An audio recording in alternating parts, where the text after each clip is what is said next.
Hi, Sleepy Hollow, episode 2, Blood Moon. Okay, so we start out with Ichabod having the premonition of him running through the woods, being chased by the four horsemen of the apocalypse, right? He falls into this whole thing of this branches all grabbing at him. Turns out it's Katrina's doing. She saves him and then gives him some cryptic message about the oncoming chaos coming to Sleepy Hollow, yeah? Like, what did she say again? Something about the first one is one of us, basically, which means it's a witch, but whatever. So, Ichabod wakes up, discovers that he is not allowed to leave his motel room, and in his motel, there's bare post-it sticky notes everywhere that I think Abby must have done, yeah, to kind of help him out. So, in the shower, the coffee thingy, the TV. So yeah, if you can go back, watch it, pause, like zoom in, whatever, as you can, like so you can read it because it's quite funny. So back at the station, the police station, Abby's kind of talking with the captain, and he tells her that the two police officers from last week's episode, they recanted their statements. So they're saying that they didn't see a headless guy in the morning time, in dawn, shooting them up. So Abby's kind of on her own here and made it seem like she's the one who's kind of in the head. And this is like made even more. This makes her doubt Ichabod and the whole everything even more when the captain, Orlando Jones, I keep forgetting his name, he shows her footage of John Cho's Andy getting killed by the demon ram guy. But instead of him doing that to him, it's Andy himself running into the wall and his neck snapping back. And I'm just thinking, he didn't look like he ran that fast. So, I don't know, you know? And it's kind of like making me like, I don't know, like, what is the demon capable of if it can, you know, create a whole new illusion of that happening instead of what really happened. So that's kind of strange. Abby goes to meet Ichabod, and he's kind of pissed off that he's like, in his room by himself and can't leave. And she tells him that they need to go because she's getting ready to go to the sheriff's funeral, and she tells him that she's doubting him, that she's always doubted him, and the whole. I understand why like she would doubt him now, even given that everything she saw, because there's clear evidence of Andy running into the wall and killing himself instead of what really happened, which is the demon ram guy coming and taking his head off, basically. So Ichabod was talking about how like strange the new world is because there's taxes and on it's just kind of funny. So yeah, he's complaining about taxes that he doesn't even pay. So shout out Ichabod. Yeah, Ichabod tells Abby about what Kat said to him, saying that the first ones are coming and they need to be on the lookout. So yeah, we cut to Andy in the morgue. His body's in the morgue and his neck is all bent backwards, of course. So the demon, he wakes up from his death, if you want to call it that. And he, it was kind of funny because it's like death becomes her, where Meryl Streep's head is all snapped all the way back and she's all walking around the place, kind of like correct her head. And so the demon appears. The demon appears and he straightens Andy's neck out and tells him what to do. And like he gives him an amulet that he regurgitates from his mouth and stuff. It's kind of nasty, but really cool as well. And it's this amulet with a moon, so blood moon, saying that he should rise up a witch, like resurrect a witch who was burned at the stake back in the day. So Andy goes to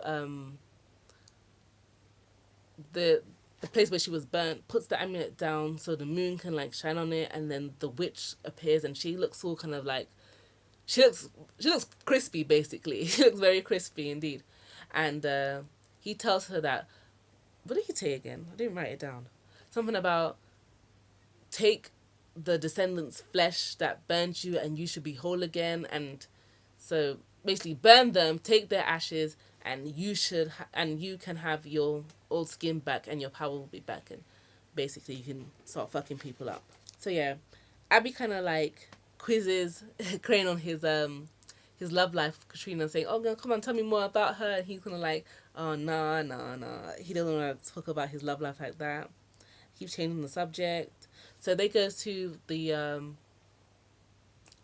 sheriff funeral, and at the funeral, Abby's looking really sad, and she's memorizing, like having memories of what what the sheriff wrote and everything that he put down, and she realized that if the sheriff, who was like a father figure to her, believed in all this stuff, then and she's seeing it, she has no reason to kind of doubt it so much, given the evidence and what everyone else is seeing. So yeah. All the while, Ichabod is near Katrina's grave and kind of like, brushes past the plants and stuff and sees that, oh, Ben for being a witch, one of us equals, the first dark shadow person to appear in this world will be a witch, obviously. Yeah. So, back at the station, what happened next? Yeah, Abby has a flashback to when the sheriff, and kind of explains her past to Ichabod about when, after she saw the demon thing and her sister went to the asylum, she kind of went down, the wrong path and was, I guess, acting out, stealing stuff. And the sheriff found her, kind of gave her, what did he give her? Apple pie and ice cream, and I guess he gave her an opportunity to turn her life around, or he's gonna take her to jail. Yeah. The witch then claims her first victim. So this guy, something Firth guy, yeah, I forgot his name. He's driving, and John Cho stops him, and what did he do? He kind of says something creepy as well. And can I just say, like, John Cho's playing this creepy character kind of well. I haven't seen him do like a creepy, kind of weird, role before. So this is new. It is new. And the makeup for him look so weird because he has all this extra skin where his neck was all just nasty. And I'm surprised that no one, yeah, actually, he did ask him what was wrong with his neck, yeah? And I was kind of hoping for him to say, oh, I lost weight and this is just excess skin, but I guess that would be a bit too, yeah. So, the guy tries to start his car, and for some reason, that song, Witchcraft, starts playing, and the witch comes, what's her name? Seroda of Abaddon. Yeah. Seroda comes, and she, again, looking all crispy with her crispy self, she punches a hole, I guess, through the thing and burns everything and takes his flesh off. And when the police force come to investigate it, they discover, Abby and Ichabod discover that, it was a witch doing, and, it has like claw marks on his chest and everything, so obviously something did this to him, not someone. I'm just kind of like confused. Why is no one like kind of concerned that a body got up from the morgue and left? I mean, shouldn't they? I don't even know. It's just kind of weird to me. Luke, Abby's ex-boyfriend, comes into the picture, and he's fine with him. Yeah, he's fine. And him and Ichabod kind of like square up a little bit, and kind of going, kind of square up a bit. And it's kind of funny to... Ichabod is just so tall and lanky. Like, he just towers over everybody. So then it's Ichabod's chance to quiz Abby about her love life, saying, oh, were you two betrothed by any chance? So, it turns out that the sheriff's files have been moved to the armory, which I guess is like, I don't know, somewhere. Yeah, to the armory. And Ichabod says that he knows a little shortcut. So they go downstairs into like the cellar area, and he just starts pickaxing away at the wall, and they find some secret tunnel to the armory, and it has like bare bare files and bare like notes and stuff like that. And this is basically their new secret lair. This is their library, because people have been comparing Sleepy Hollow to Buffy. So if anything, yeah, this new secret lair place is their library. Ichabod then explains what happens. The Radiant Heart coven, Katrina's coven, helped get Serelda caught by the humans, and she then says something in Romany about taking, you know, taking the flesh of the descendants and stuff like that when they burn her, and they find out who the next victim is going to be. Yeah, the Radiant Heart helped get Serelda caught by the human. They cast a spell on her, and the Radiant Heart's coven leader, I think, or one of the main ones, was Katrina, obviously. So they find out who the next victim is going to be. So Ichabod and Abby race to the next victim's house, and it's a little boy. And John Cho does his thing again. I need to get his name right. Andy. Andy does his thing again, where he goes to the boy, says, "You should go. You tell me your name." The boy gives him his name, and he's like, "Oh, you should go inside the house as it's getting dark and bad stuff is gonna happen to you." Basically, yeah. He does it in a very apologetic way. Like, he doesn't really want to do it, which makes me question, why are you even doing this in the first place, Andy? Who got you involved in this dark lifestyle? Honestly. So, yeah, Abby and Ichabod race to the boy's house. The witch is after him, and then she just disappears, and they discover that the little boy is actually adopted, and his father was the last one, and he was cremated. So the witch just took his ashes in the urn and goes underground. So as they're going underground,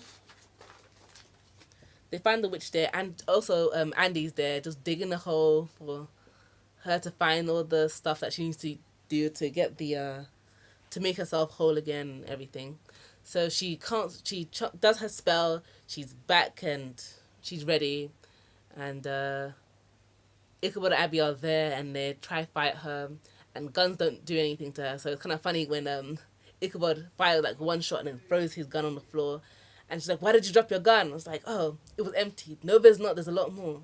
"There is?" Yeah, they're running away from the witch, and they kind of hide out into this area, closed off area, and Ichabod basically throws a fire, a little torch thing at her bones and stuff, and then she gets burnt again and she loses. And the way she went down was very easy. She's not a very good first monster of the week, because I guess she is, because she just went down so easily, like very, very easily. She didn't put up much of a fight. Like, I thought she would at least telekinesis some of them, like telekinetic them against the wall or something. Back at the station, they're kind of regrouping, thinking about what's happening. Ichabod basically tells Abby that he's happy that whatever strange thing is happening, they're kind of together. They're in this together, basically, so it's kind of nice. Abby has a premonition of her own about the sheriff, and he again delivers her some cryptic message, and she's kind of like, if you're gonna appear to me, you could at least be very useful and like talk to me in plain English. And he tells her that room 49, was it 42 or 49? I don't even know. Room 40 something is very important and will help her. And it cuts to room 49. I think it was 49 anyways, and it's Abby's sister Jenny, who is doing push-ups, working out like crazy, getting cut. She is on her Sarah Connor shit right now, and she's crushing pills, not even taking them. I mean, the way she even took the pills, I mean, aren't they supposed to check underneath your tongue to make sure that you're taking it properly? Because she's kind of like she could have hid them up here in her mouth, but whatever. Maybe the nurse wasn't that bothered and didn't really care. So yeah, she's doing pull-ups, she's on her Sarah Connor, and yeah, she sees the demon, and that's it. That's until next time. Final thoughts on the show, on this episode, was kind of strange how, not strange, but well, I kind of like how there's so many different